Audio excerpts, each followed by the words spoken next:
Ahoy there, mateys! Welcome to Our Flag Means Queer Rights. It's the combination Our Flag Means Death, Love Fest, and Action Night fighting anti-LGBTQ bills that are the god-awful sensation sweeping the nation right here in the US. Although I see from the comments we have a bunch of people who are watching from all over the world. So hello, hello. Let's do a quick introduction and run of show. I am Katie Bowers. I am the managing director of Fandom Forward. We are a nonprofit that turns fans into heroes. We use stories we love to help people connect with social justice actions that they can take. We're going to do that all night tonight. That's why you're here. Tonight, we are going to be joined by some amazing, amazing people. In just a moment, you're gonna meet Jasmine, who's from the Equality Federation. She's our advocacy partner, and they're gonna be talking to us about all of the cool actions that we can be taking, and more importantly, what is going on in the world right now, in terms of protections and the fight that's happening against queer people right now. But we promise we'll keep it hopeful. We'll keep you feeling empowered. After that, we're going to be talking to our friends from the Gay Pirate Podcast. Fantastic. Then we're going to have a roundtable of some Our Flag Means Death fan creators that we love. You probably recognize them from Twitter or Tumblr. They're really cool people. After that, we'll be talking to our other partner this evening, which is the Our Flag Means Death fan crew, and who are doing the Sage the Sea fundraiser supporting queer elders. Super excited to talk about that. And then we will bring on Vico Ortiz, who is going to be interviewed by our friend Jackson Bird, and who we are super duper excited about. So, real quick, I want to run you all through how doing the actions work. So when we are doing actions and when we are talking pirates, you can be really taking in everything and you're not trying to learn the thing while doing the thing. All right. So I'm going to try to share my screen and we will see how that goes. Building the ship while sailing it, right? That's what we're all doing. All right, cool. Look, it works. All right, so when we start doing actions, you're going to get directed to this form. The link for this form is actually down below, right in the video description. Hooray. You'll also be able to see it in the chat. It'll also be up on oh geez, sorry, Angela is our PA and I was messing around with the banners and I'm not going to do it. Not touching the banners again. Anyway, if you go bit.ly/also real pirates, you will be able to see the action form. And here's the way it works. So when we say it's time to do an action, you're going to scroll down here.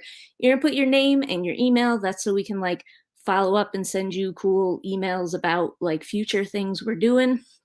And then scroll down and you will see action number 1, and then you're going to do action number 1 and you're going to tell us how many people you emailed for part of action number 1.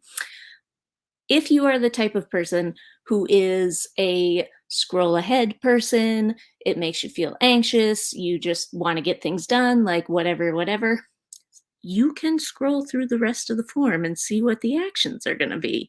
It's not a secret, but we are going to be doing one action at a time throughout the live stream with the different guests. So if you want to wait, go ahead and wait.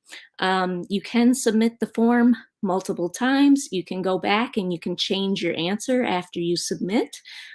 So yeah, we will see that. And we're going to add up the actions as people are submitting them. So we can see oh my God, we did 100 actions. It's amazing. So do it along with us. If you want to do it ahead of time, that's fine. Follow your vibe. That's how that works. All right, stop sharing screen. Cool. That's the actions. We've talked about the guests. A cool thing that's going to be happening on Twitter while we're here tonight, if you do some of the actions, and a lot of them are social media based, take a screenshot or tag us on Twitter, and we might award you with a place on our Fandom Forward pirate crew.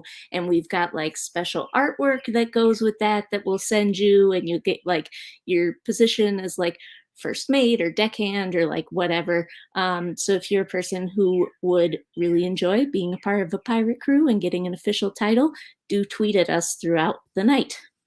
And what else? Use the chat. You're already all using the chat. What a pro. If you have questions for our guests, we're not going to be able to ask all of them, but go ahead and put them in the chat. We'll see we'll catch what we can catch. And oh yeah, there's a little bit of a delay. So like if it takes a minute for us to answer your question, like that's why. Last thing, we are a nonprofit.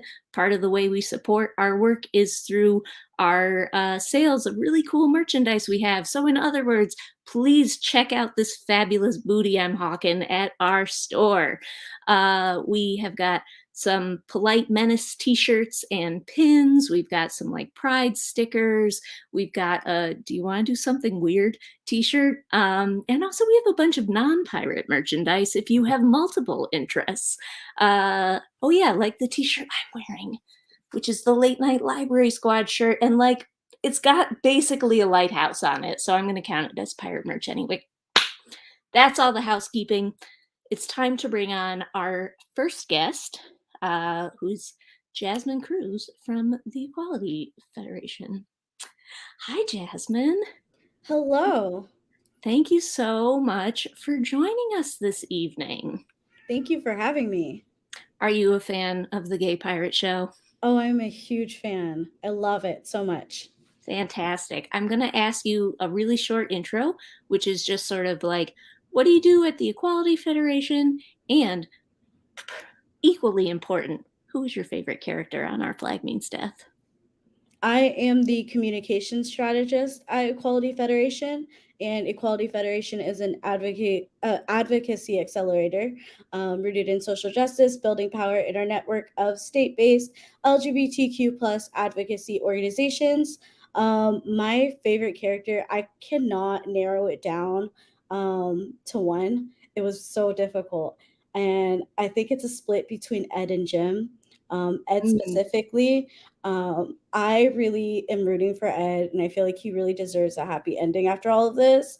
The Even ending, after he like murdered Lucius? I'm also, I feel like Lucius isn't dead.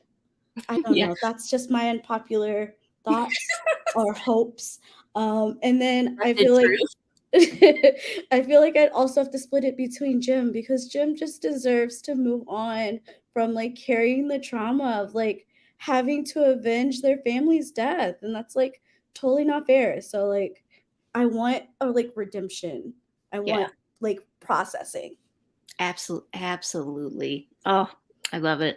People, if you want to share your favorite characters in the chat, please do. We're getting a lot of Lucius is not dead. Uh obviously, agreed. um I want to get people Roach stand for life. This I love this chat. I love this event. 100% like this event is happening because we all have the gay pirate brain rot and we were just like so excited to get on screen and talk with other activists who feel the same way. So it's very exciting to have you here. Um, so Equality Federation consulted on the actions that we're taking tonight because we really wanted to make sure they were something that was effective and meaningful. And so the first thing we're doing tonight is sending emails to our senators asking them to support the Equality Act.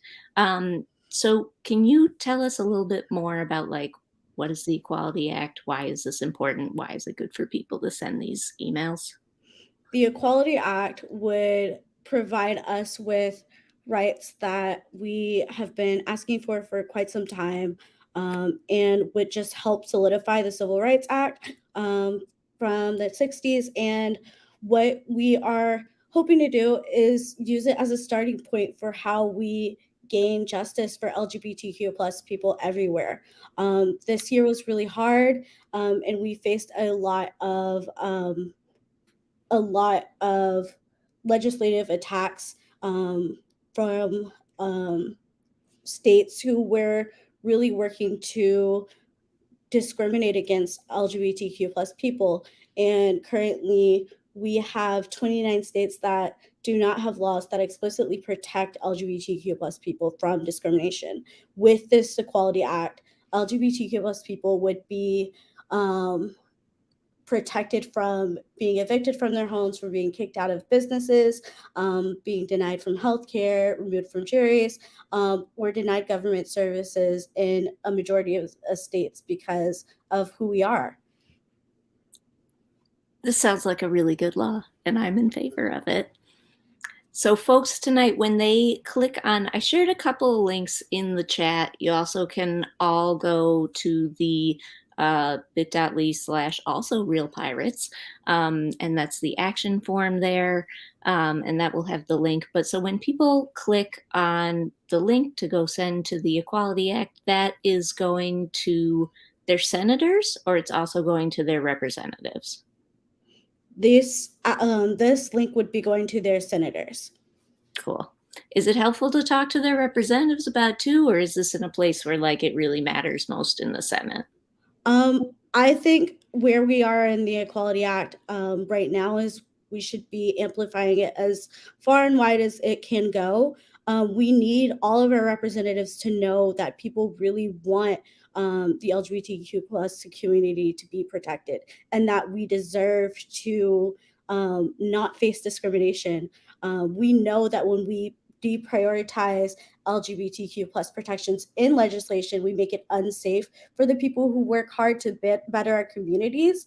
And we just simply deserve to have the same rights as everybody else. We are existing in a world in which we are doing so many good things. Why would we not want to support the Equality Act today? Yeah, 1,000%. So while you're here, go to bit.ly/also real pirates. It's flawless. And go down, do action 1. So I have a question, sort of an advocacy question, and then we can talk some pirate questions.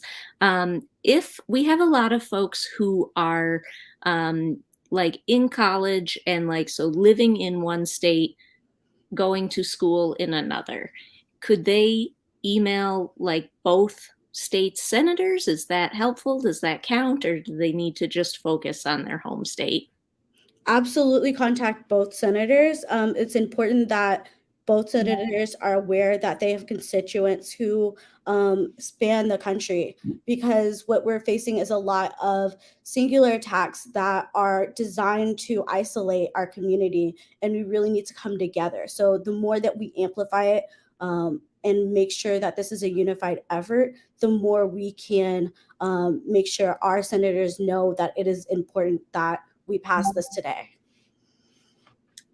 Fantastic. So for folks who are asking in the chat, hashtag our flag means queer rights. Go ahead, like if you are one of those lucky people existing in 2 states, go ahead and email all the senators. Just go for it. And then do log it in our action form. Let us know like that you emailed multiple senators. I think I put in there that you could like email up to 6, because I don't know if there's some like fancy tri-state people here. If you are outside of the US, this is not one for you, but like I don't know, go ahead and tweet about it. Let folks who are in the US know that this is a thing that we are advocating for tonight. Okay, Jasmine, is there any other advocacy things we should talk about while people are doing this, or should I move to talking about pirates? We need you to let your representatives know that it's important to protect trans youth and trans people today, today, forever. Right now, we're witnessing heightened attacks against the trans community and especially our youth through athlete bans, medical care bans, curriculum, and censorship bans in schools. And they display a fundamental lack of understanding of trans people and who we are, and aims to isolate us in a way that just really focuses on kind of keeping us in the past rather than advancing us to where we are and where we will be. And we know that these attacks are actually very ahistorical, and that trans people have always been here, will always be here, and deserve to exist and to thrive without the fear of being attacked in their daily lives. So we need you to continue to let your representatives know that their constituents, you and your people, and your extended community need legislation that protects and supports the autonomy of trans people everywhere, urgently. Fuck yes. Yeah, I mean, whatever. It's the Gay Pirate Show. You can swear all the time here. Um, I 1,000%. And if you are somebody who is here tonight and taking action, that's amazing. Continue to talk to lawmakers.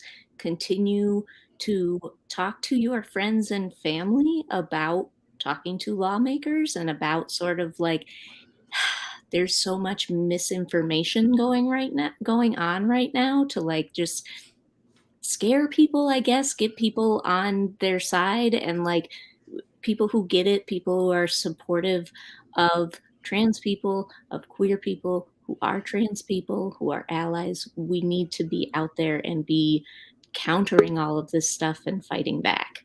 1,000%. I'm seeing so many actions done in the chat.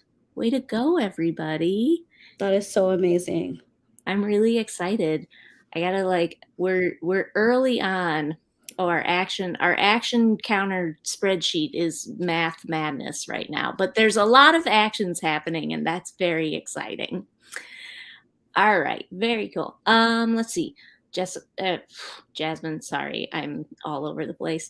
I have I have like 1.5 questions for you, which is one, like, what drew you to Our Flag Means Death? What made you excited about the show? And what are you excited for in season 2? Well, initially what drew me was just watching the fandom be created in real time. I thought it was really interesting. I have been a part of many fandoms in my lifetime, but I think watching this one being created from the ground up, as we're in the middle of a pandemic that is really isolating and it's making it hard to connect to people, it was like just really beautiful to see. And then also that it's just super gay. It was like just super unapologetically gay.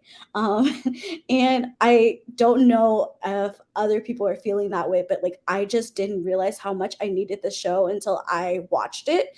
And then I instantly needed more of it. And so for season 2, I really want to like have more of like the backstories and like hopefully the unfolding of like the stories of the rest of the crew. I really want to learn about like Swede and Oluwande, and again, I don't think Lucius is dead. Um, so I kind of want to see Lucius again. Fingers crossed. And then I'm really expecting the meet up between Ed and Steed whenever that happens, because I'm just like so here for whatever drama is about to occur. I am ready to have my heart stomped on and crushed by David Jenkins and the crew. A reminder for folks, the hashtag tonight, hashtag Our Flag Means Queer Rights. There it is. And we are doing advocacy actions all this evening under the advice of the Equality Federation. Jasmine, if people want to find out more about Equality Federation, do more work with y'all, where should they go? Where can they find you? Where do you like to be found? You can find us everywhere at Equality Federation, and we have a website, equalityfederation.org. And also, if you are on Twitter right now, you can go to Fandom Forwards page, and we are linked in the promos for this. So just click on the tag, and you can follow us right there, and you will stay right up to date with what we're doing. Amazing. Jasmine, thank you so much for joining us. I super appreciate it. I hope you have a wonderful gay pirate filled night and a lifetime of gay pirates. Thank you so much. I hope you do too. Thank you. We'll see you in the comments. All right. That was amazing. Jasmine's awesome. That was the first time we ever got to chat, and I love finding fandom people who are working in the advocacy world. Coming up next, some fandom people that we know and love who have a fantastic new podcast that I'm excited to talk to them all about. We're going to be welcoming Jesse and Lark. Hey, hey, Whoa. Hello. how's it going? Oh my God, the flag! You're.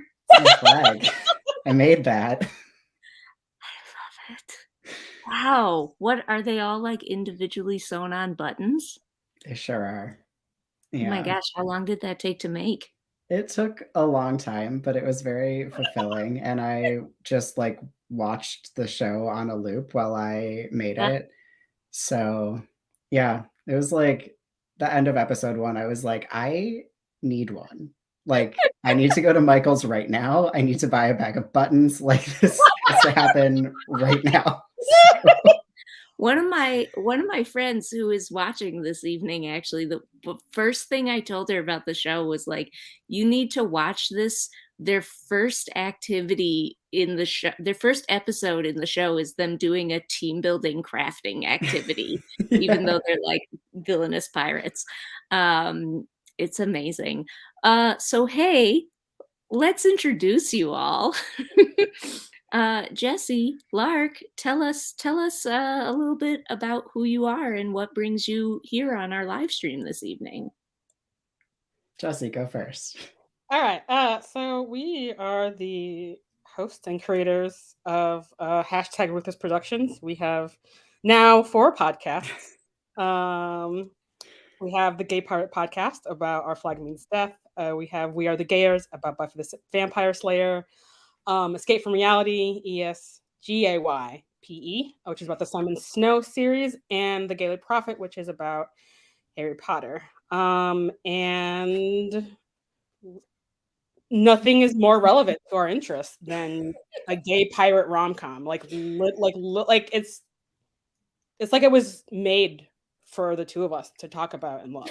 Yep. So on the podcast, are you going episode by episode? Are you going like, how are you doing it? It's episode by episode one? Yeah. Our standard format is, one side, bite-sized chunk at a time. Sometimes, I don't know, we can talk for like, I think the episode I edited today started at 2 hours to talk about 33 minutes of television. But, Amazing. we break it up into sections to keep our brains on task, and we give the sections cute titles, and it's very fun. I love it. I love it. If people want to find the podcast, where do they go? I recommend starting by opening your podcast app and then typing in the Gay Pirate Podcast, and then you will find it. Flawless. Yeah, you can. Yeah, also find it on our website, along with 3 of our 4 podcasts. We Are the Gayers is a Patreon exclusive podcast for, Awesome. So, yeah. I love it. So we're going to talk more about the gay pirates extensively. I do want to help people dive in to our action numbers 2 and 3. These are going together, people. We're doing 2 actions now. Some of you eager beavers have already gone ahead and done a bunch of actions, and that's very cool. I'm proud of all of you. But for folks who have been holding out and going along in a spoiler-free fashion, let's talk about action 2 and 3 real quick. So what we're going to have people do is you're going to go to bit.ly/also real pirates, and you're going to, I'm trying to work in, because we're polite menaces and we're learning to be pirates, right, tonight. So we're on the boat and we're getting ready to go up there and create some havoc. So anyway, also real pirates. So go there, and you go scroll down to action 2. which is going to send you to a pretty comprehensive resource by the Movement Advancement Project, where you can look at your state and see what is going on around healthcare laws and policies, and specifically like youth medical care bans. So that's what we're focusing on right now, is sort of learning like what is going on in your state. Because if you live in, Texas, Alabama, Florida, like everybody knows what's going on in your state. And I am very sorry. But if you live in one of those states that's like not making national news all the time, you might not be totally aware of like what are the policies where you live. And it's important, if you're going to be an advocate for this stuff, that you look it up and take a look. I don't know, we sent this link ahead of time, but like no pressure if you didn't take a look at it. Actually, I did. Yeah, we did. Excellent. Yeah. And I'm actually going to kick this off because Lark lives in the progressive state of Oregon, and I live in the flyover state of Michigan. So, yeah, which does surprisingly well for the Midwest, I would say. Mhm. But I was checking it out, and I mean, I don't know. Knock on wood, like not doing too terrible on the like, straight up abusing like trans children laws, but definitely not great on, registration, like having second parent adoptions for unmarried couples, or like, recognizing parents who have used kind of like, artificial insemination or any kind of, IV fertilization. And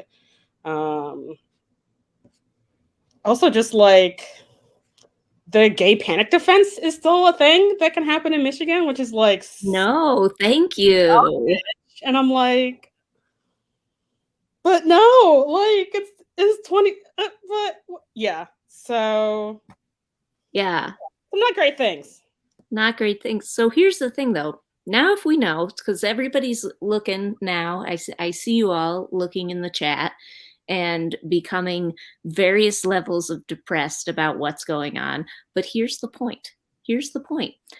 So we're figuring out what these things are in our state. When you know what the issues are, you're able to connect to local activists who are already working on this stuff, because someone is working on this in your state. Someone is also part of like a national coalition of people who are working on these issues and figuring out like the different kinds of best organizing strategies that are working for countering a lot of this stuff. So like, take a look at it, sort of do a little self-education there. And then what we also want you to do, so that's action 2, is learn about it. Action 3, we want you to share it with somebody who is your friend. If you have somebody who's sort of like an activist-y type in your life and they're not here, why not? No, contact them and just be like, hey, like, do you know anything that's happening in the state around this thing I just learned about on the MAP website?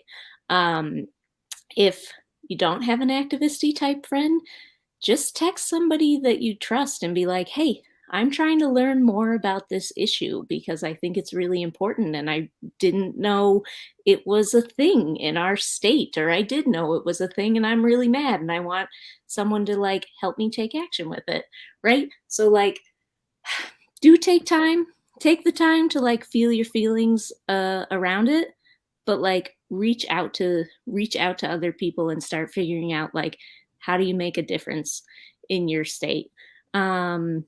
Yeah, I don't know. Lark, you live in a progressive bastion. Were there anything that like popped up that surprised you?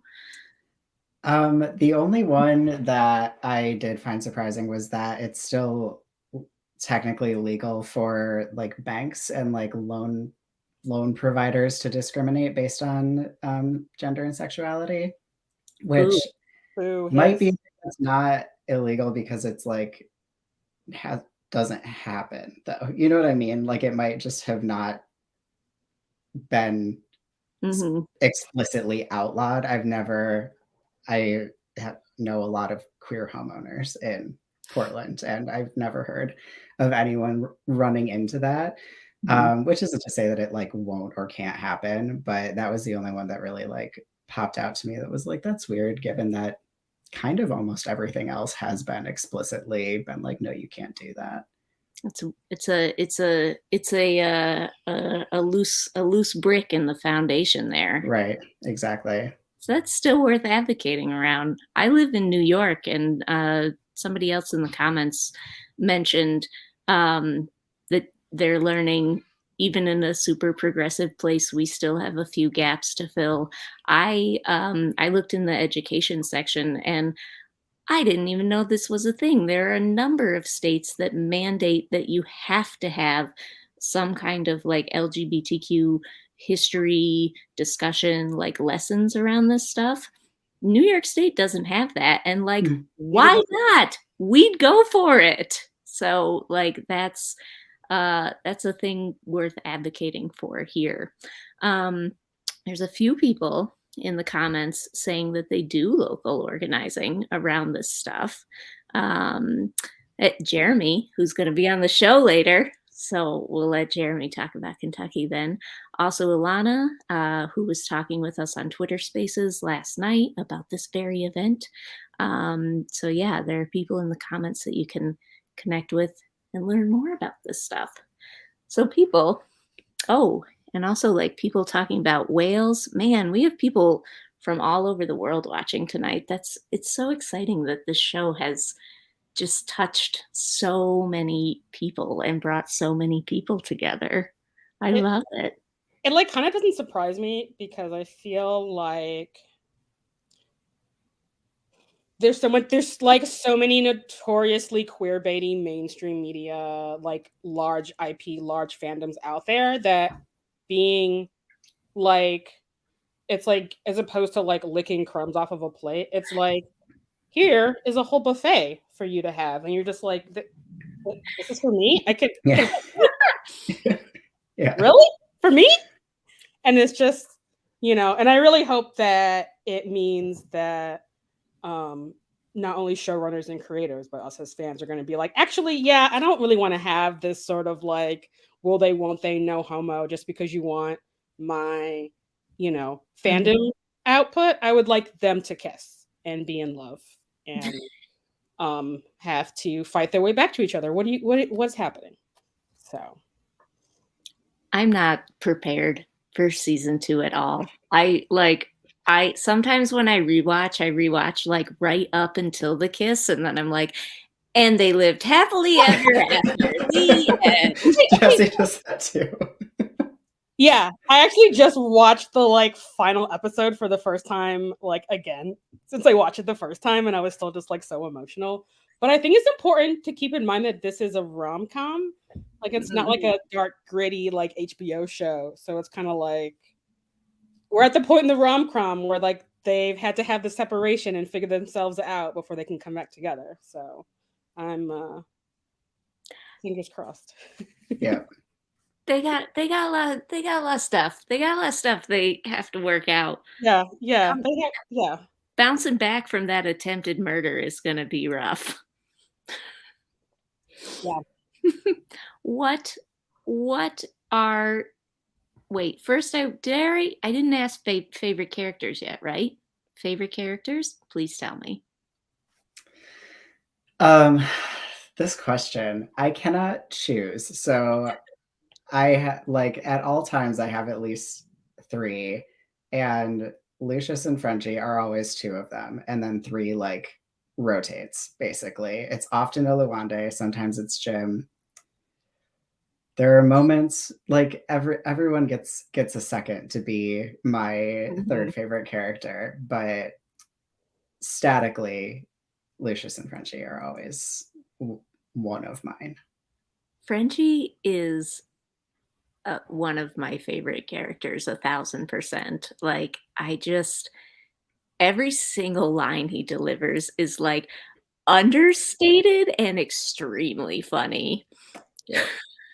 There's a lot of excellent background lines too. Especially if you're watching with the closed captions on, sometimes it'll come up and you're just like, what? Yeah. Yeah, so similar to Lark, I have sort of a like rotating like people where it's like I don't know. I think honestly it's like uh Ed, Frenchie, and Olawande are my favorite characters. Just because like I mean Ed is just like such a compelling character, and like Olawande is like literally the best person on this show. And if we do not get a whole episode about his backstory, I'm gonna be so pissed. Yeah. What the hell? Every time he and Jim have that scene where he's like, "You're freakishly secret. We don't know anything about you." I'm like, "Screw you, man. I know all about Jim.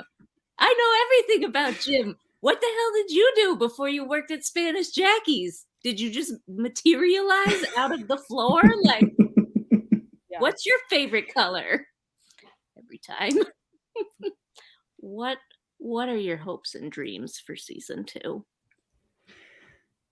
I feel like I'm the odd person out here in that I want the like Steed and Ed finding each other storyline resolved by the end of episode 1. Like I do not want angst. I do not want drama. I don't want it. I want them in bed together by the end of episode 1. I will tolerate 30 minutes of angst, and then it needs to be done because Thank you for being a voice of reason. right? We don't need that. I have enough angst everywhere around me all the time. I want cute kissing and pirate hijinks.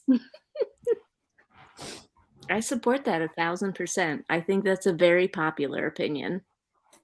Okay. See, I don't see it a lot. I see tons of like tweets and everything of people being like, "Oh, I can't wait for them to have this long drawn out." I'm like, why? No. Veto. I don't want it. I think it's a stress reaction. Like, I think people are preparing themselves for that and just being like, it's going to be awful. I'm really happy and excited for that. Yeah, I want it to be like 2 episodes tops, and then it's an episode of like Steed and Ed together redecorating the captain's quarters because they're like, actually, we can't not be together, so we're gonna figure it out. And also, sorry, I threw all your shit away, but we can buy new stuff. Pirate IKEA, it'll be great. That's what I want. Oh my god. Pirate IKEA isn't like everywhere pirate IKEA. Like, pirate.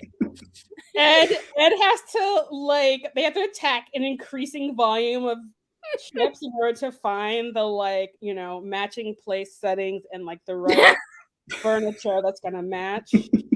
God, it's like when you make like increasingly more ridiculous. See, and these are the kind of hijinks we can have if they resolve their angst in like an episode or 2, and then it can be like, so we're together now. What? We've never done this before. Okay. I want everybody back on the ship together by the end of episode 1. Yeah. I would not mind like an episode or 2 of where like they're like sort of flirting and like pre-dating because they're afraid to get back together, but they're clearly like enjoying it and sort of like easing back in. That would be a level of pining that I would be very comfortable with if any of the writers are interested and listening this evening. So just putting that out there. Oh my goodness. We are coming to the end of this segment, which is sad because it was very fulfilling to listen to you just lay it out and be like, this is the way it has to be through this pining shit. Where do you like to be found on the internet? So #ruthless.com is the easiest place to find all of our things, but we're also on Instagram and Twitter at The Gaily Prophet, and you can listen to our podcasts wherever you listen to podcasts.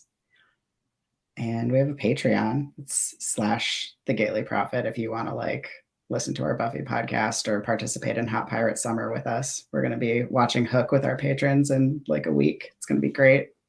Yeah, we have a Patreon exclusive Discord channel that I am in basically at all hours of the day and night. And we actually just new to all of our podcasts. We are actually going to be releasing YouTube videos of our Gay Pirate podcast episodes for folks that prefer to watch us wave our hands around. And And that's going to be on our website and in our socials. So That's awesome. Y'all are so creative. You have such good ideas. Thank That's you. fantastic. All right, so everybody, sign up for their Patreon so you can get the Buffy podcast. Because honestly, if you like this nonsense, you'll probably like Buffy also. It's a lot more repressed than the Gay Pirate Show is, but like enjoy it for the historical piece of media that it is. Was that a good summary? Yeah, it's good. Awesome. Thank you both so much for being here. Thank you for talking through the map action with us. I hope y'all have an amazing gay pirate filled night. Thank you. You too. Yeah. We will see you later. Bye-bye. Hello again, everyone. I'm very excited to see all this action in the chat right now. Our guests for the next session are coming on board. We're going to be talking with a couple of our Flag Means Death fan creators. They're super cool. We're just waiting for everybody to arrive. We're having some tech issues. So I want to do a real quick peek at the chat. People are very excited. What are you talking about? Vitamin C gummies to cure scurvy. All right, cool. Doing some scrolling backwards in the chat. A strong desire for sapphic pirates, Spanish Jackie and Evelyn Higgins. Yes, obviously, support. A lot of talk about lesbian pirates happening in here. Fantastic. I love it. Hello from Scotland. Okay, this is very exciting. I am gonna bring on our next couple of guests. I'm gonna bring on our next two guests, who are TJ and Sarah, and they're gonna tell you a little bit more about the cool stuff that they do. Here they come. Da, da, da. Oh. Hi. Hi. TJ. Sarah. I screwed up this pronouns thing. They, she. Hi. Oh, no worries. No worries. It happens very early on in the entering the studio process. Yeah, I had a webcam issue, so I was more concerned about getting my face out here than anything else. No worries. I like your backdrop there. Ooh, looks like. Oh, thank you. That is because I have nowhere to shoot that isn't my small house and mess. I dig it. So we might be joined by one other creator, but let's get started here. So I want to ask both of you, like, just who are you? What are the cool things you make? What brought you to this lovely event this evening? Let's start with TJ. Hi, I'm TJ. So I'm a fan creator for the show Our Flag Means Death. You might have heard of it. It's a bit niche. Sorry.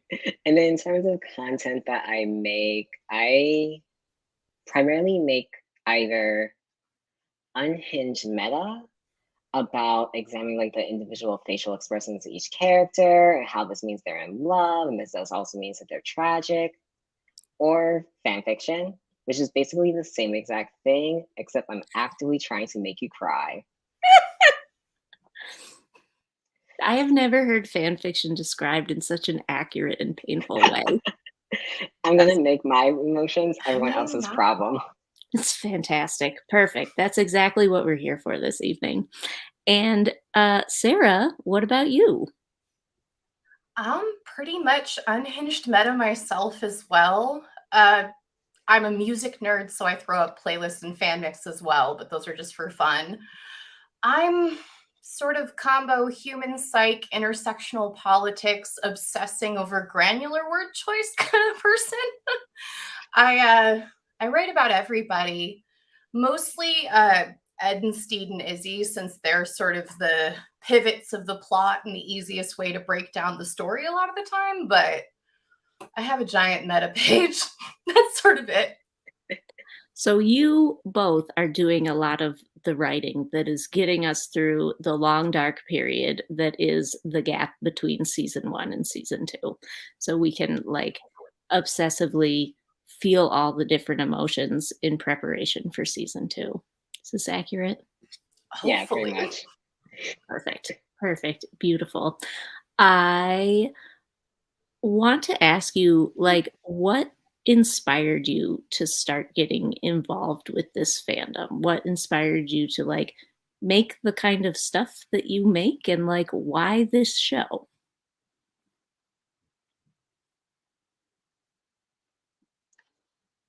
Go for it, You, teacher. You look ready. you didn't tell me which one was going. I do that with no I instruction. will call on people. All right, fantastic. So I feel like I've gotten into the show pretty much the same way, like I feel like most people got into the show, which is someone was like, "Hey, there's a gay pirate show." I was like, "Cool, maybe I'll watch it."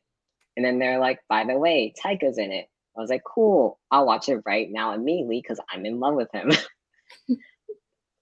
Otherwise, for the actual fandom content, I feel like I got very interested in it because it feels very prime for fandom content actually, since there's so many nuances within the show that gets layered on top of each other, where I've rewatched this like 10 times. I feel like there's just enough content where you feel inspired to continue to analyze the characters, but also make transformative works beyond that into fan fiction and meta and fan art and fan videos. But mostly Taika. He's a full menace. Sarah, what about you? I actually had no idea what was going on other than offbeat pirate comedy because I'm a huge comedy nerd. And then I went, wait, Taika's in this show? Like literally, I had no idea what was going on. I just went, oh, pirates, cool. And it was like this slow realization of, wait, are these pirates gay? Like legit gay? Like I don't have to read into it and write the fanfic about the backstory because they never actually touch their faces together. So that was sort of it for me. I want to say I binged everything either through 6 or 8. I cannot remember which dropped when I started watching. And then I just went insane. And it just sort of, I don't know how many thousands of words I've churned out about this show since I first started, but I'm a combo lit nerd and activist. So like the combination of I think Sarah might have froze there. Are they froze? All right. They're froze. That's okay. Sarah's going to fix it. They'll be back.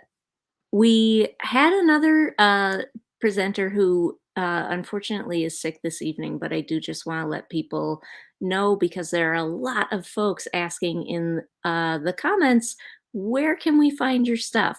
So our person who was going to be here is a cosplayer. Her name is Hayley. You can find her at ZD Blackbeard on Twitter. But where do y'all like to be found on the internet? I'll jump in case my feed shorts out again because it keeps cycling in and out. I'm pretty much exclusively on Tumblr because social media breaks my brain and I don't like it. Nolzian, sort of like Beyonce with A-N at the end. There you go, Nolzian. Beautiful. And TJ? I'm mostly just on Twitter for my tweet handle is by Heretic. I think it's linked in different things. And it's right here. So if people want to check out all your writing, go there, find those things. Our other guest, ZD Blackbeard. Cool name, easy to remember. All right. I want to ask you all, we're going to talk for just a hot minute about Action 4 for this evening. So if people go over to bit.ly/also-real-pirates, which you probably all have open at this point, but just in case you're joining, and you scroll down to Action 4, we are talking about rainbow washing. Rainbow washing is the practice of adding rainbow colors or imagery to like advertising, apparel, accessories, etc., to like indicate you support LGBTQ equality, but then not really backing that up with any actual effort. And like, worst of all, doing it and then still backing up super conservative politicians who are trying to legislate trans people out of existence, trying to legislate queer people out of existence. And boo, no, don't do that. That's awful. I don't know, y'all familiar with rainbow washing, with this term? Yeah, I don't know. Thoughts, TJ? Wait, I mean, it's bad. This is not a bad question, Yeah. but like, why would you encourage people? The action here is like to do this Twitter campaign of join the Keep Your Pride campaign, tweet at those corporations, tell them to stop funding LGBTQ extremists, anti-LGBTQ extremists. TJ, why would you encourage people to take part in this action? Well, I think with terms with like rainbow washing, I think it's often very complicated while also being very simple at the same time. There's like a lot of history that's wrapped up into it. I assume it's derivative of the term pink washing, which is most often used in the context of countries in the way they utilize PR of queer rights to be able to justify the imperialism against other countries. I think it was first used in reference to the southern colony Israel and their illegal occupation of Palestine. So it just means there's a lot of big concepts behind it, where when we talk about rainbow washing, we're also talking about homo nationalism, imperialism, capitalism. And those are big, intimidating words, you know? Like, it's not the type of thing you have a lot of conversation around at the dinner table, unless you want to yell at your grandma about homo nationalism, which I encourage. But overall, I think it's just like at the same time simple though, of recognizing who are our allies, who's in our community. And those are often small creators, small businesses, people who are also here for the queer community, not these corporations who are funneling our money into our own exploitation. Amazing. Yeah, I Sarah, agree. additional, like, I mean, you Yeah. summed it up really well, but So I guess I'll take the other side of it from an admitted perspective of a fandom leftist who would rather smash capitalism than fix it. I think sort of in terms of my thoughts on rainbow washing this is a really hard thing to talk about because the press of a million rainbow sweaters everywhere means that, I mean, I just turned 35 like a week ago. So I remember when I was the only out kid. I remember when people were throwing slurs at me and hitting me with textbooks in the locker room. Like, I remember a very different world, and I'm very happy at the societal change that rainbow shit everywhere, sort of evokes. But somebody in a rainbow sweater isn't necessarily safe. They're just wearing a rainbow sweater. And then when you step beyond that, you have to think, does Bank of America actually care, or does Bank of America want you to take their pen and open an account? And would they check us all under the bus if they had like 5 seconds and it was more profitable? Yeah. So I sort of come at rainbow washing from this sort of dual level of trying to validate people who really want me to understand how much it means that they can go out and at least feel vaguely like there is something of a supportive atmosphere. But how supportive is that atmosphere, and what do we support when we throw our money at a big corporation because they slapped a rainbow on something? That's sort of where I come at it, is trying to validate people who remember that different world and are very scared that we're about to go back to it because, pardon my French, but fucking we are. So my activism approach is to always try to validate where people are at, before I try to nudge them forward to somewhere else. Because if you just come at somebody like you're wrong and that's it, Mhm. you don't gain an ally. You get someone who's mad at you and feels like they haven't been heard. And it Yeah. sucks, but you know, I don't like rainbow washing or capitalism. So I kind of like to do the work to get rid of it. Indeed. Y'all are very smart people, which we knew when we invited you here, but like Thank it's you. what a chance to bask in your glow.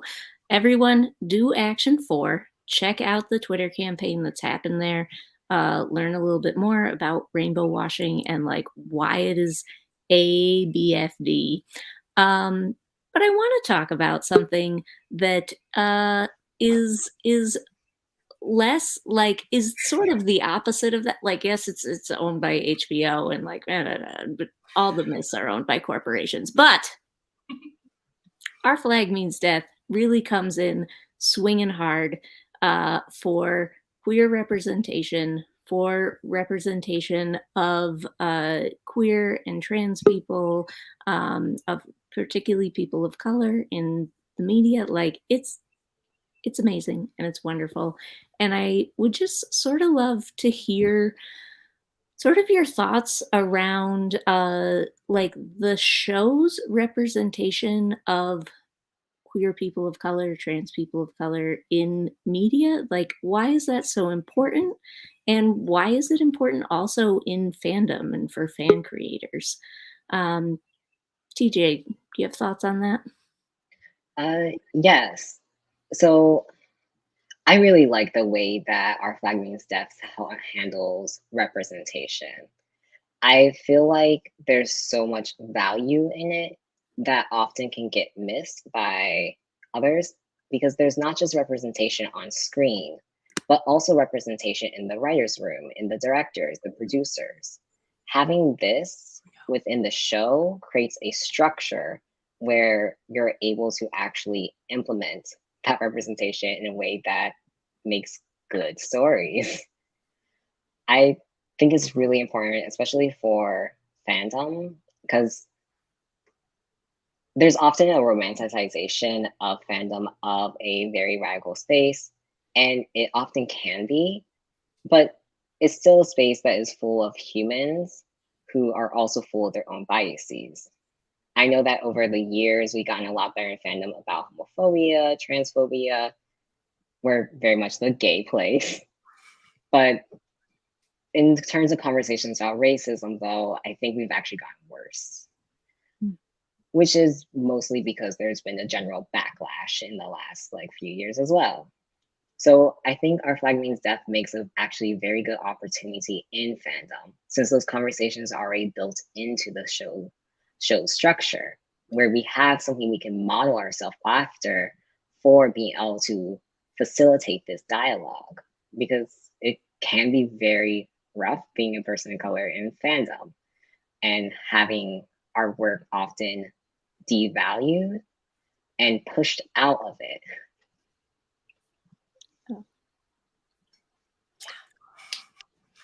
That is, yeah. Oh, it's truth, man. There's been a huge thing in this fandom in the way that like fan art is drawn, especially in the way that Ed is talked about. And the way some of the other like ships are not as popular compared to like wanting to talk about like Ed and Izzy, who I'm not an Izzy Hands apologist, everybody, just so you know. I understand, and also I'm a hater. I'm an Sarah, appreciator for the record. What? I'm an Izzy appreciator. Like I am often critical of Izzy because I think both Steed and Izzy are sort of really good ways to talk it. How being white and marginalized can lead to like, oh shit, what have I missed? Solidarity. We're similar, we're not the same, I'm with you. Or like, I don't see it, so it's not there. Mm-hmm. My thing with Izzy is he's a fascinating character. Like, I don't need to support his life choices to think he's interesting and like want him on the screen. So, and also Con O'Neill. Like, I mean, Con O'Neill. I feel like just saying that sort of leaves the topic where it's at. And just True. like on a personal note, the Indigenous issue stuff is really important to me. Through a very complicated legal fuckery, I was supposed to be adopted onto a res, and I was not. I was taken home by a white family. So, sort of the themes of living between worlds and not quite knowing which one you're supposed to fit to or like who your people are. My therapist keeps saying she needs to send like David Jenkins and Co. a fruit basket. So it's just such an important show. It feels weird and different, and it's discussing such serious issues with empathy and accountability at once. Like, get a load of this shit, but also they're human people.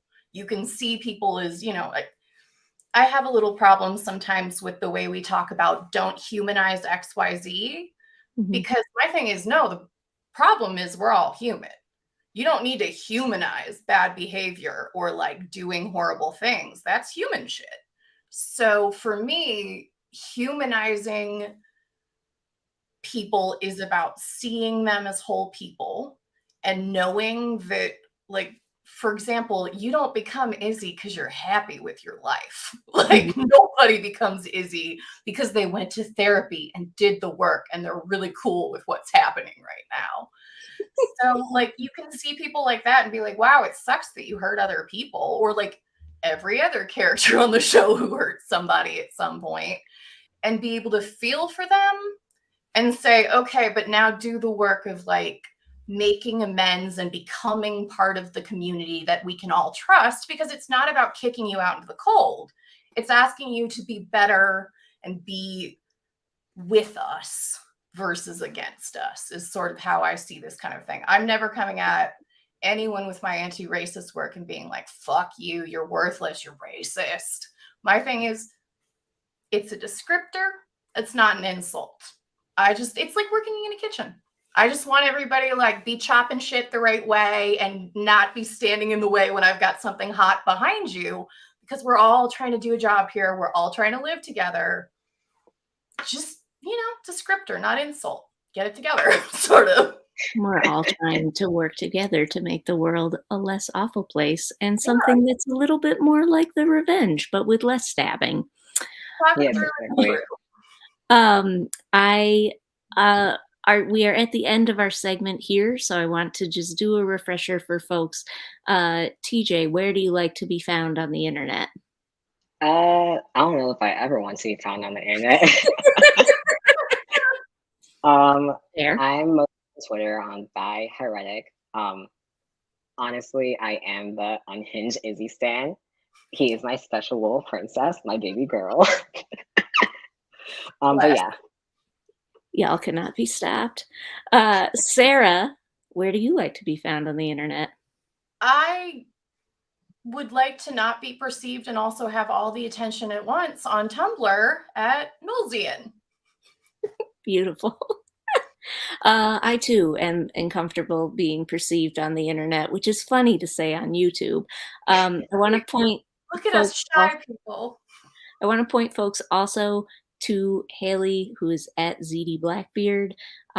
She couldn't be here tonight, but she is an Indigenous Australian cosplayer and our Flag Means Death creator, and she's really cool. So check her out also. Thank you both so much for being here this evening. I hope you stay and do some of the actions and talk in the chat with all the people who now know that you're geniuses and are really excited to chat with you. Thank you so much. It was really great to be here. Yeah. Thank you so much.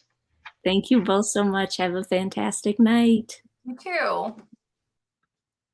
All right. Wow. Those are some smart people, man. Let's bring on two more smart folks who have been organizing, doing some fan organizing in the Our Flag Means Death community. Hi, Jeremy. Hi, Kelly. Very excited to talk with you all tonight. Who are you And what are you doing with our Flag Means Death fans? Who Kelly, wants to you want to? start? Jeremy, Okay. oh yeah, Kelly, you start. It can either way is good. So I'm Kelly Zielinski. Just like it's a really short version. This started with when we were trying to when a lot of people were trying to get together to get the show renewed. I saw a lot of fans with a ton of energy that really wanted to make things happen but needed some direction. And so, and if it's in, I swear, I have a background in TV shows, social media campaigns, and getting things trending on Twitter. And so I kind of came in because I went, well, this is something that I think I could bring the fandom to help. And so that's kind of like where I come from, where I started. I ran a nonprofit for several years.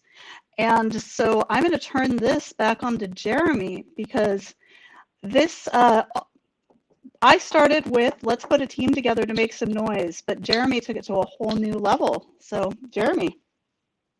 Hi, so I'm Jeremy. This is my first time being really involved. I've been involved in a lot of fandoms in my life, but this is my first time being involved in anything like organized other than just being kind of like a lurker, an observer. And I was just really excited about the show. And I think like a lot of people wanted kind of an escape from a lot of the negative things that were going on in the world. In real life, I work at one of the statewide civil rights organizations that it works with the Equality Federation. I work at the Fairness Campaign, which is based in Kentucky. So that means that like when you're looking at that map in Action 2 and you see all those laws, that's the work that the organization I work at works on changing at the state and local level. And so that's a lot of like bad news a lot of the time. And so I was really excited to just have something positive to get into. And so I was really excited when I saw people talking about a renewal campaign, because my background is in community organizing and campaign work, political campaign work. And it just seemed like something that I knew a little bit about and thought it would be fun to kind of apply it to a hobby and something that was all positive and that people actually would want to talk about instead of bad news all the time. It's the fandom forward model. Yeah, and so that's kind of how I got pulled into it. And yeah, was that the full question? Yes. Yeah. So y'all worked really hard on a big and successful renewal campaign with a whole bunch of organizers. Like, first of all, thank you.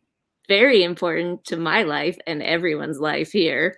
And now y'all are continuing to organize. So like, you want to tell us a little bit about our Action 5 for the evening? What are y'all doing? So OFMD crew on Twitter and the fan crew, which is what we're representing, we started a fundraiser for SAGE, which is an organization that advocates for and supports LGBTQ elders around the country in the US. And they do a lot of really great work. And so we really wanted to do something to celebrate that work and to celebrate LGBTQ elders. And I can talk more about why we picked them if you want me to. Like I said, I work at a statewide civil rights organization that works on LGBTQ, so passing pro-LGBTQ civil rights legislation and trying to stop bad legislation, which often takes more time, takes up more of our time. But we also have been a partner of SAGE for a long time. And so when I first watched the show, I was really immediately reminded of especially some individual people I met through our work with SAGE and some of the participants in our statewide SAGE group. And yeah, I was just really reminded of them, particularly in the scenes where we see Steed in his previous life and that decision that he makes that he wanted more from it. And the fact that sometimes that hurts people, but at some point you have to make that decision. And I think that that's something that a lot of LGBTQ elders experience, especially those who were maybe in like straight marriages or have children or have built a life around an identity that they no longer or maybe never really felt fit them, and that there's a lot of risk that comes with that. You know, you're taking a big leap. You're becoming a pirate without knowing how successful you'll be. You know, you are taking a chance to potentially find happiness without knowing it's guaranteed. And so that really moved me about the show, and particularly reminded me of a couple of people that I'd had the pleasure of getting to work with and meet. So I suggested to the group that we work with Sage. And I also had, because my organization that I work at has that relationship, knew that I could get Sage to email us back. Always a plus. Yeah, which was a perk. And so we started the fundraiser, and it's been a lot of fun. I think it's been successful. We don't know how much exactly we've raised so far, but we will hopefully be able to get an exact number at the end. Awesome. So we are encouraging folks for our Action 5 tonight. Go right here, right? tinyurl.com/sage the sea. And there's really cool stuff that you can donate for there. Is it, if people want to make stuff, can they also donate stuff, or is that closed now? Yes, actually, so people can make stuff at any time. Just to give like a really quick overview of the model. People can either create items to donate and create a listing for them, and we help promote the listing, and some of them are raffles, auctions, or some are like slots for a fixed price. But it's also okay if you want to buy something and donate it. For instance, I bought a couple of items working with some creators to make sure that those creators did still get paid for their work for physical items, but then I donated them to the event. So we're constantly accepting people. The event in theory runs until June 26th, but and that's only in a few days. So if you've got something and you want to list it, it's okay if it comes in after that. Some of the ideas of things that have come up are things like people have donated fit commissions, art commissions, podfics. We had a stuffed breakup bunny, made it from the breakup robe fabric, signs, tons of like knitted and crocheted stuff. There was some awesome Oluwande hats. And so I can't even go through all of it. So there's tons of ideas. If you want to contribute and you're like, well, I want to make something, but I don't know what, come talk to us. We can definitely help. We would love to be able to help creators create for good and get them plugged into that.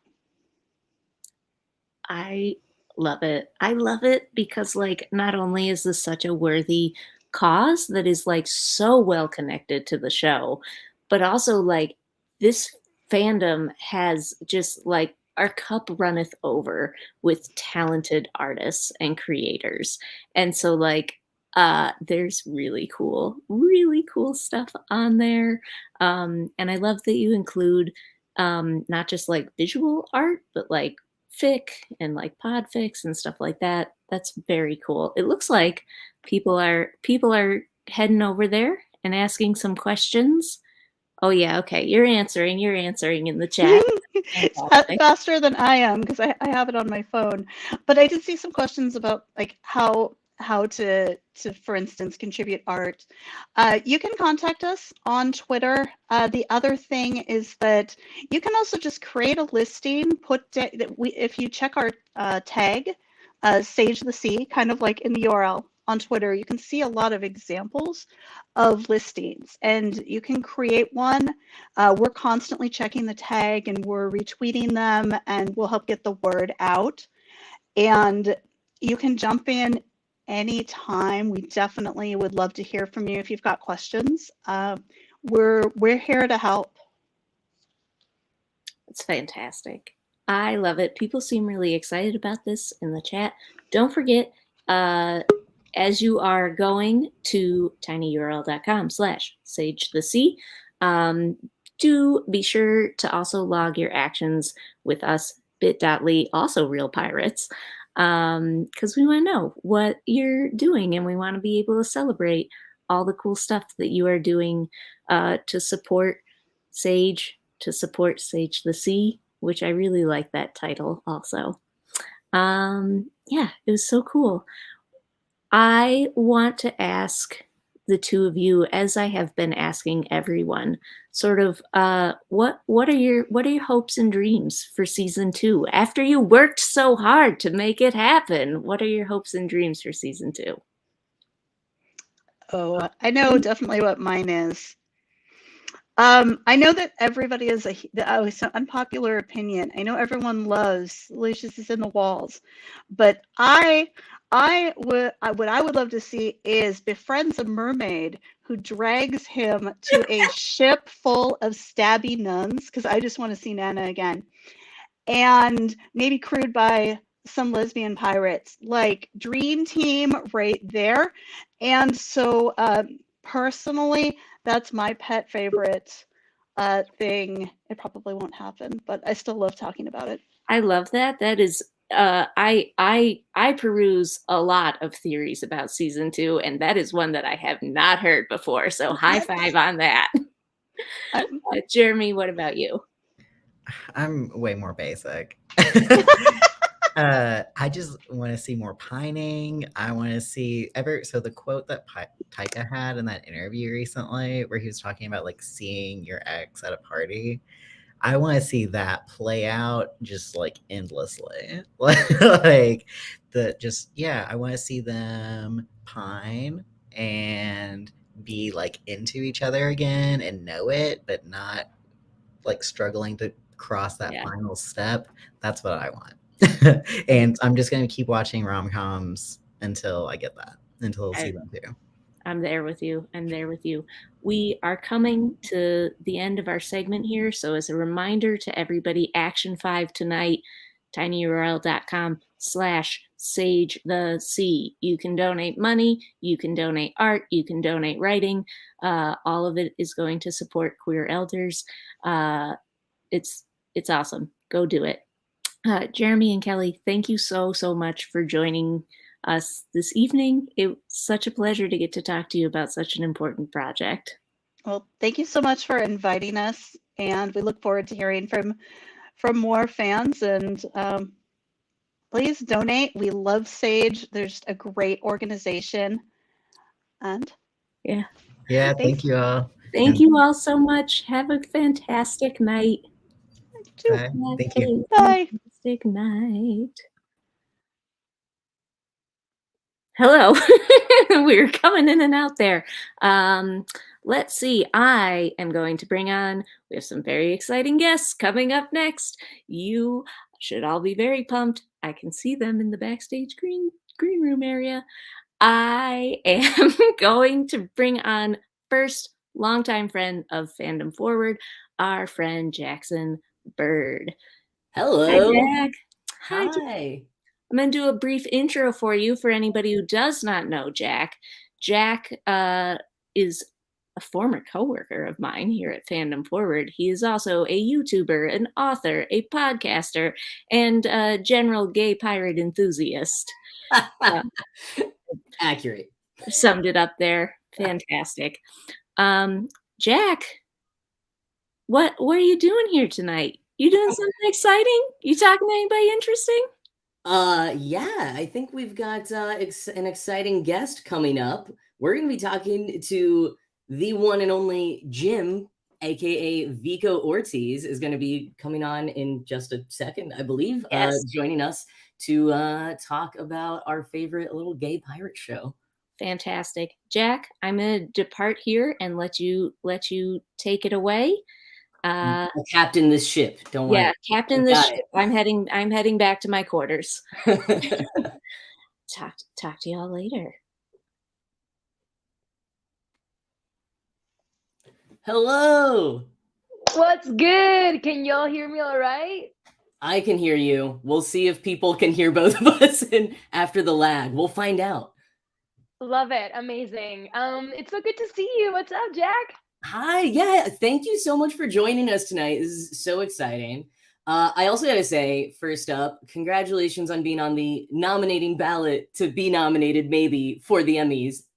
I know it's so confusing, but I was like, people were like, congrats on the nom. And I'm like, it hasn't happened yet. It's the very first step of it, but it was, thank you. It's still very exciting. And even more exciting that they caught that little slip up, and I was like, okay, great, fix it. So good times, you know. You handled that like a class act. Like when I saw your response and then had to like figure out what had happened, which for folks watching just the Emmys, dead name, you or Jim? Jim. Okay. Jim. Okay. Yeah. Still, it's good. You know, like I know. I feel like the industry is like still figuring out like how to handle stuff, and it's like, you know, Jim, even though it's a fictional character, is still a person and should be treated as such. And you know, Jim is Jim now, and that's what they go by. So I'm glad that they caught on that. So yeah, good times. You know, it was a good teaching moment as well as an exciting time. And I'm sure, you know, all the fan crew here tonight will probably be doing their own like grassroots for your consideration campaign, trying to make sure you get that actual nomination. But anyways, Hot damn. rewinding for a second. So I think everyone here watching knows who you are, knows your work as Jim, but I just want to share a little bit of some of your other work because you do so many things. You have done so many things. So for folks who don't know, Vico is also an accomplished stunt performer, an internationally ranked fencer back in the day, a bartender, a drag king, a massive Star Wars fan. Sorry if we're taking you away from the Obi-Wan finale tonight. Oh goodness, that's happening tonight. It's happening yeah. tonight. My friends are watching Okay, it right great. now, I think. Okay, you got plans after this now. I'm definitely doing that. I've been watching Moon Knight and I'm loving it. So I'm gonna go ahead and you know, sneak a little episode of Obi-Wan then. Oh, that's so exciting. Yeah, I haven't watched Obi-Wan yet because I've been watching Stranger Things and I also have been watching Our Flag Means Death on repeat. I can't stop watching the show and it has ruined all other TV for me. Oh my god, I love that. I also watched Stranger Things and I watched Stranger Things and Obi-Wan Kenobi back to back. And I had this moment where I was like, so 11 is just a Jedi and Vecna is a Sith Lord. And that's just how things are. I was like, it just, my wires just like jumbled up. It's great. You've got to write that crossover fanfic now. That's... I need to get into writing in the first place. That is the one thing out of all of the random stuff that I just happen to know. Writing is not necessarily like my super forte. So I leave it. I love reading though. I'm here for being a reader. Well, you do so many other things and collaboration is just the ultimate thing. So you'll collaborate with some fun. And I'm sure now that you've said that, there's probably like so many fics out there already. So that's amazing. But so we do want to talk about Our Flag Means Death. And I just got to say, like I said, I can't stop watching it. I love Our Flag Means Death so much. I love Jim, especially. Your portrayal is amazing. And like everyone's been saying all night, I mean, it's just like, it's so refreshing to see characters who are from marginalized populations, but not just one note, you know, to like sort of see yourself represented. And with Jim, especially, it's like we get a non-binary character played by a non-binary actor, but also we get a character who is also Latina and like speaks Spanish half the time. And we get to meet Jim's family and Jim gets all these like flashbacks and another storyline that like only the lead characters get besides Jim, which is incredible. And like a romantic plot line and Jim gets to be a sexual being. Like we get the whole package. Which we just do not see enough at all. And so what has it been like for you getting to portray Jim and having that like full package, fully represented character, but then also seeing the impact that Jim and the show overall have had? Wow.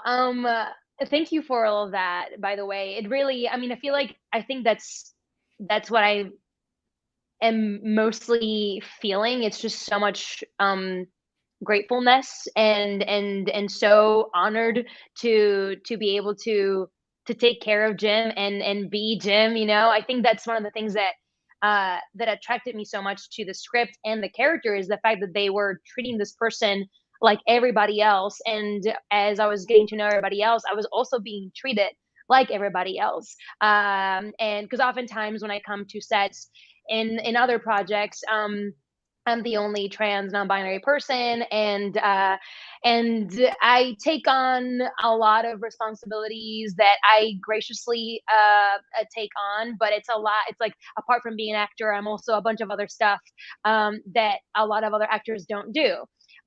Because it's like, oh, you just show up and get to be funny, and being able to come to the set and be just like everybody else and come in and know that the character is not only being taken care of by me, but also there's 3 non-binaries in the room, and a lot of the actors also on the cast were pretty familiar with what non-binary meant and how to use they them pronouns, which was like super refreshing. We were able to just get to know each other and have nuanced conversations, and not just me being the educator on set. Although I did do that for some of the crew members and stuff. It was really refreshing to know that the core cast people, I just got to be myself and not have to compartmentalize, which is really nice. And when it comes to the feedback that I'm receiving from everybody in the community, I'm so moved and touched by how many people are feeling empowered to step into their truth after seeing our flag. And not just with Jim, because I feel like something that a lot of characters share in this show is that they are being celebrated and accepted and loved exactly by who they are, and they're in this chosen family space, and everybody is just like on board with it, and loving each other and being gentle and tender and compassionate. So a lot of people are seeing that example, and they show their loved ones the show, and it's like, you see, like, I can be myself and I can be loved and respected and honored just by being me. And I mean, the pirates are doing it, why can't you? So it's really fun to have that, and people using the show as an icebreaker too. It's like they watch the show and it's like, what do you think about this character?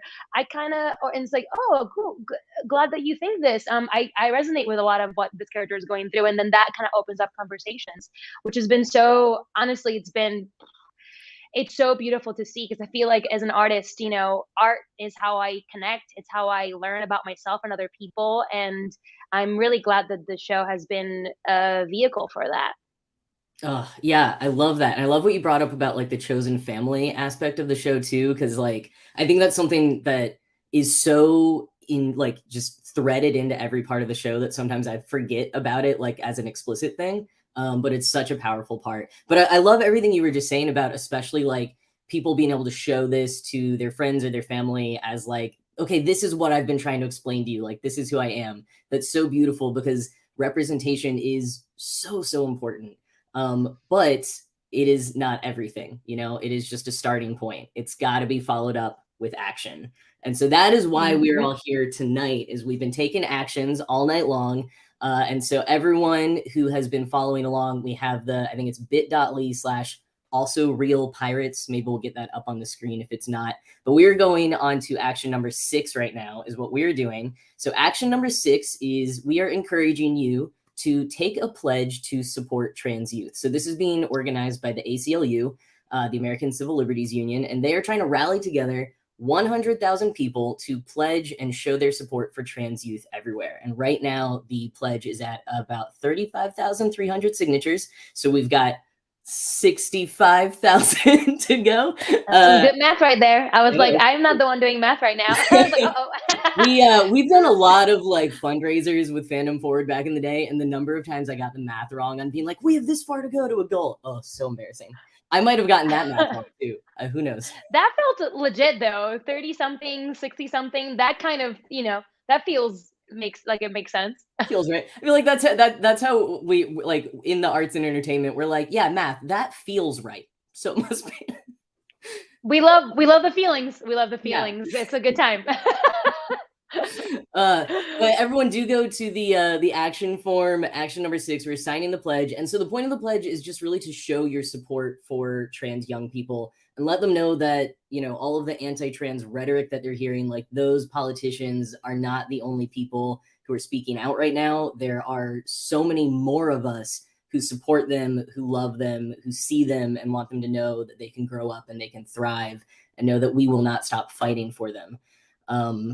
And so, I still say, so Vico, I think we're about the same age. I'm 32.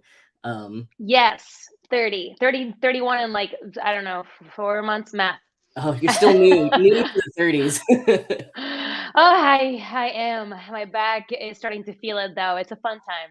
It is why I literally, like, the day I turned 30, I found like some wrinkles on my forehead. I was like, wow, this is like the number thing. Incredible. Also, I don't know, for some reason people think that I am a Gen Z, which I will take it. There was like a thing going around that I was born in 1997, and I was like, no. 91 all the way. I am a confused old millennial at this point. Like that's what's going on. Anyway, I digress. You were saying we're about Yes. the same age. Yeah, we're about the same age. So I feel like you probably had a similar experience to me growing up, but just to like say from my own perspective, you know, growing up, I like did not see myself represented anywhere. Like I didn't know that trans men existed at all. You know, it was until about college before I found out like what transitioning was, you know, what my options were, what the words were that could describe how I'd been feeling. And it's so cool now to see like kids get all this visibility, like on our Flag Means Death and in so many other places on social media and stuff as well. But that visibility, to lean into a gym theme here, it has a double-edged sword, you know, visibility does. And we are seeing that so intensely right now. You know, I like if we had been coming out earlier when we were younger, like I think we could have gone under the radar a little bit more. And that's not the case for so many trans young people right now. And so I guess, you know, I would just ask, like, what would you say to people to get them to really understand the gravity of like why we need to be mobilizing for those young people now? I love this. We took a heavy turn. No, I love it because it's true though. It's very dystopian. It feels very dystopian, I think is the word. Yeah, to have the most, and we still need so much more, but have the most visibility we've ever had in media, and at the same time having so many bills that just are like, I mean, when you have so much progress, also the pull on the other end is like even more intense because they're afraid. I mean, people are scared. I think my encouragement to that is that we have strength in numbers. We really have strength in numbers, and there's a lot more. And even if we have a lot more visibility in media, there's still so many more people who are queer in this world, and they make us believe that we're a minority. We're not. That's just not real.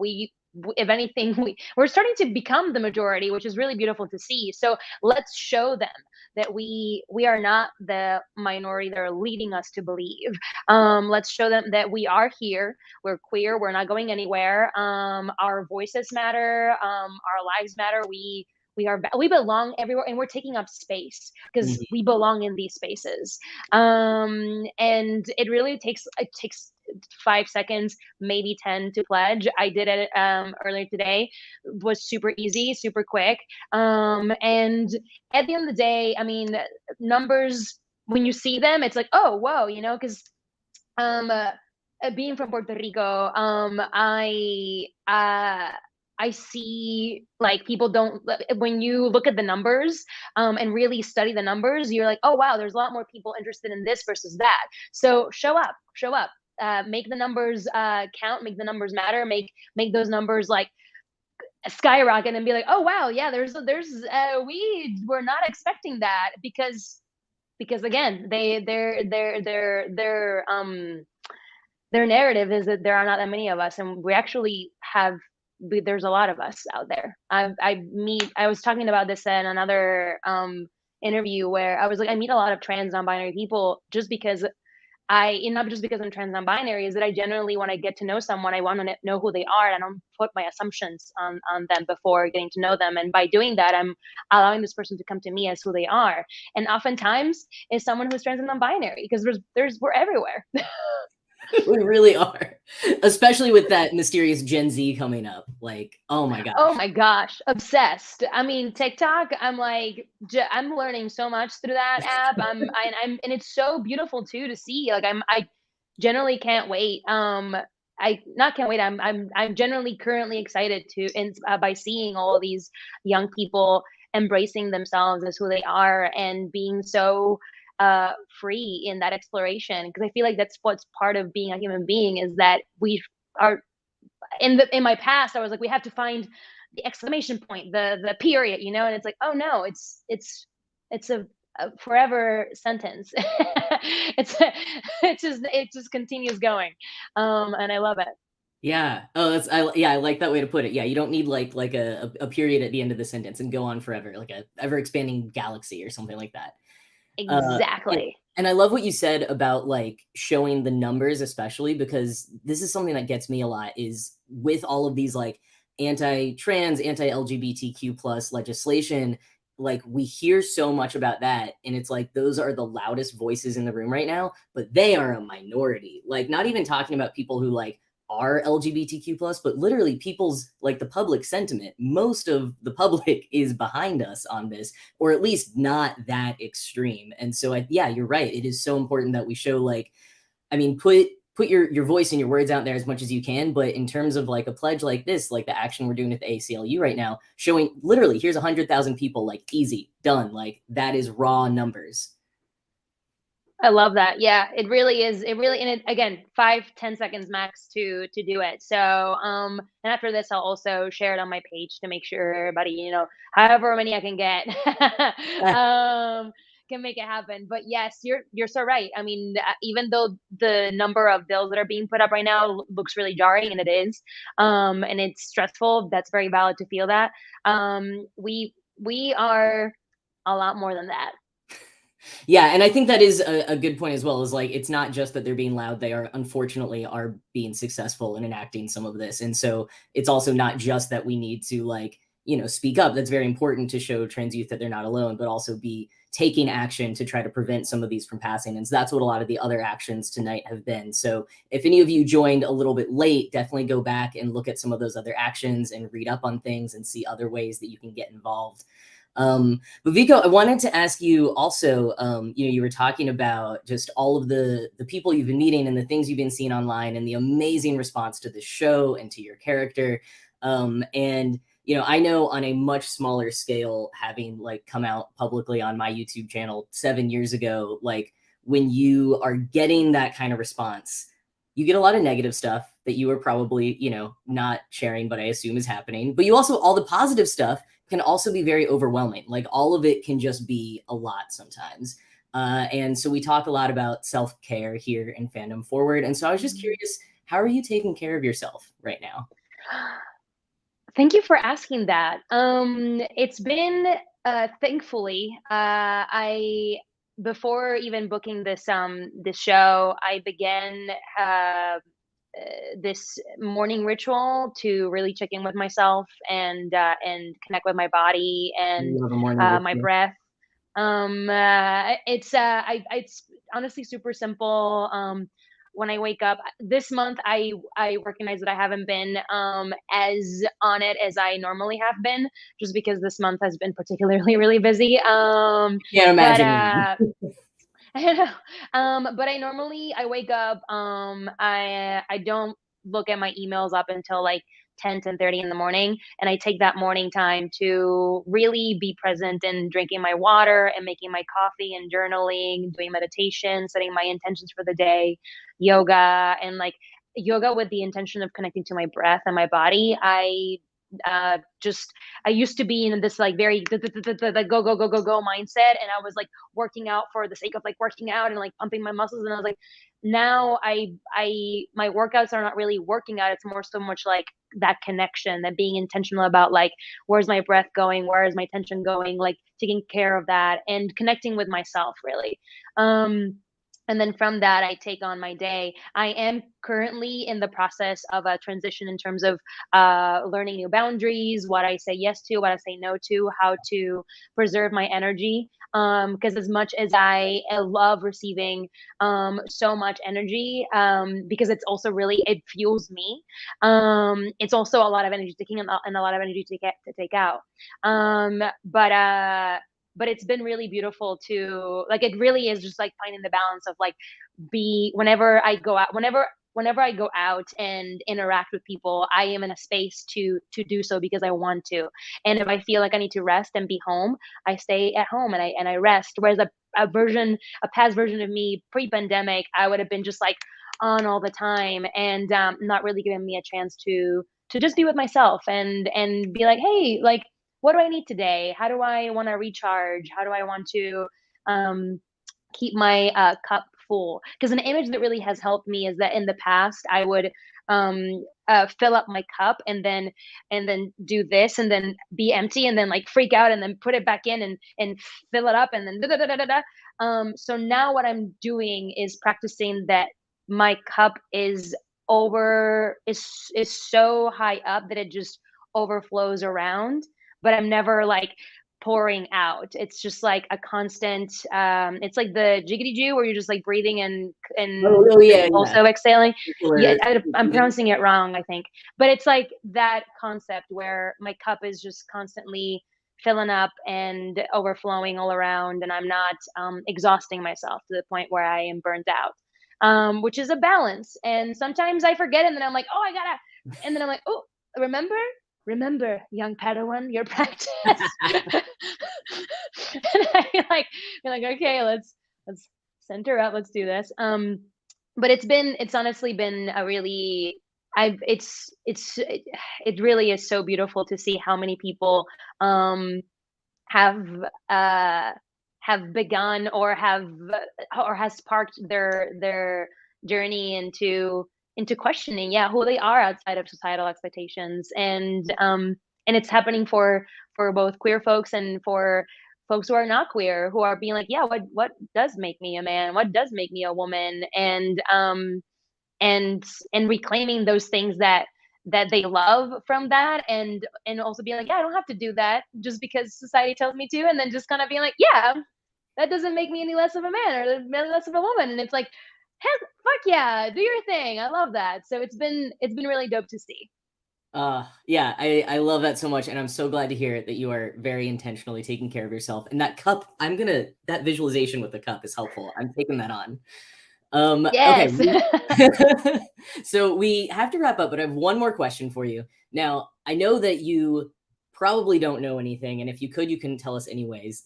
But what do you as an individual, as a fan, like want to see in season 2, either with Jim or just in general? Okay. All right. So here's the thing. The second the Blackbeard crew came onto set on season 1, I was like, dang, I would love to be part of the Blackbeard crew. It sounds dope as fuck. And then at the end, because I didn't know, they were giving us the episodes like the week before we filmed them, so I had no idea what was going to go down. And when episode 10 rolls in, and I read how I end up in Blackbeard's crew, I was like, dang, it wasn't like voluntary. Okay, now I have to figure out like what's the situation. So as a fan of the show, love that Jim is in Blackbeard's crew. I would love leather. I would love like a revamp of some sort. I really hope that Lucius is alive. I have no idea about that. I would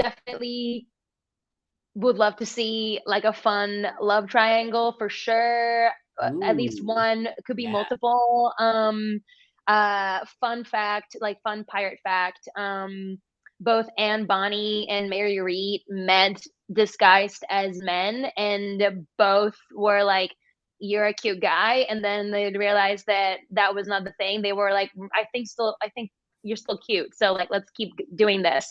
And then one of them is like, was dating some other dude, so like the three of them just had like a gorgeous little situation, little triad moment. Would be fun to explore a somewhat similar dynamic. What if this like new person comes in and Jim is like, they're cute, what's up? And then be like, oh, I still think you're cute. I don't know, something like that. Also, assassin nuns. What's up with the rest of them? An army of assassin nuns? Let's do it, you know? That's kind of where I'm at. I really have no idea what's happening. They haven't told me anything. I found out we got renewed like 5 days before it was official. So I literally am like, I have no clue what's gonna go down. But I'm excited to jump in. Well, they should listen to you because all of those ideas were great. I did see a lot of like trans for trans like headcanon hopes for like in the chat earlier during the earlier part of the live stream. So I think everyone would love to see that. Yeah, more trans people, like more badass women characters too. Like I feel like the women characters had their amazing moments, but like let's get more of those. Would love that. Oh yeah. I think that's, I feel like I've said it a lot during the filming. I was like, we got as much as I love this, we gotta get more women here. What's up? What's going on? What are the haps? So I feel like they're listening. They're listening. I think it's gonna be a fun time for the second season. Well, as you know, none of us can wait. We're so excited. I'm so excited for you to dive in soon. This fall when you start shooting. But Vico, thank you so much for joining us tonight. This has been an absolute joy. And thank you for, helping us mobilize folks towards this important cause tonight. Absolutely. Thank you so much for having me. And I'm loving all of the chat that's happening. I'm like trying to read fast, but it's impossible. So I'll check it out later. But it's so great. A big hug to all of you. Thank you for having me. And here we go. Our flag means queer rights. Yeah. All right. I think Katie will come back to take this ship back to the coast at some point. I don't know. I'm mixing up my metaphors. Oh, Katie, I think you're still on mute. Oh, yes. How horrible. Vico, thank you so much for being here. That was amazing. And I'm overwhelmed by all of your hopes for season 2. They're going to be amazing. Here we go. We'll see. We're wrapping up here tonight. Everyone, thank you so much for being here, for supporting this cause, for supporting the work of the Equality Federation, for supporting Sage the Sea, for doing all the actions with us tonight. The action form will stay open after tonight. So if you want to keep doing stuff, if you want to get your friends in it, this will all be there. Keep taking action. Oh, there's the form. Absolutely. I also have to ask you one more time, do check out this fabulous booty I'm hawking at the Fandom Forward shop. We have Polite Menace t-shirts and pins, pride flag stickers, based off the flags from the show. Something else. Oh, do you want to do something weird? Shirts, if you want a good pickup line for the rest of Pride. So do check it out. I love this. It's fucking perfect. It's great. Thank you. Yeah, Vico, if you want one, just let us know. So yeah, check out our shop. Keep doing the actions. Keep tuning in. I want to tell you all about the very last 7th action, which is that we hope to do a show like this in the future. I don't know if it'll be Our Flag Means Death. Maybe it'll be that. Maybe it'll be like some other cool queer media that's gotten really big in the fandom world recently. Heartstopper. So if you're interested in that, check off Action 7. Say, include me in the future. I want to be there. Thank you all so much. Thank you, Vico. Thank you, Jack. Thank you, all the people in the chat. You're all amazing. Everyone have an incredible piratical night, and we will see you for season 2. Yeah. Thanks all. Bye, everyone.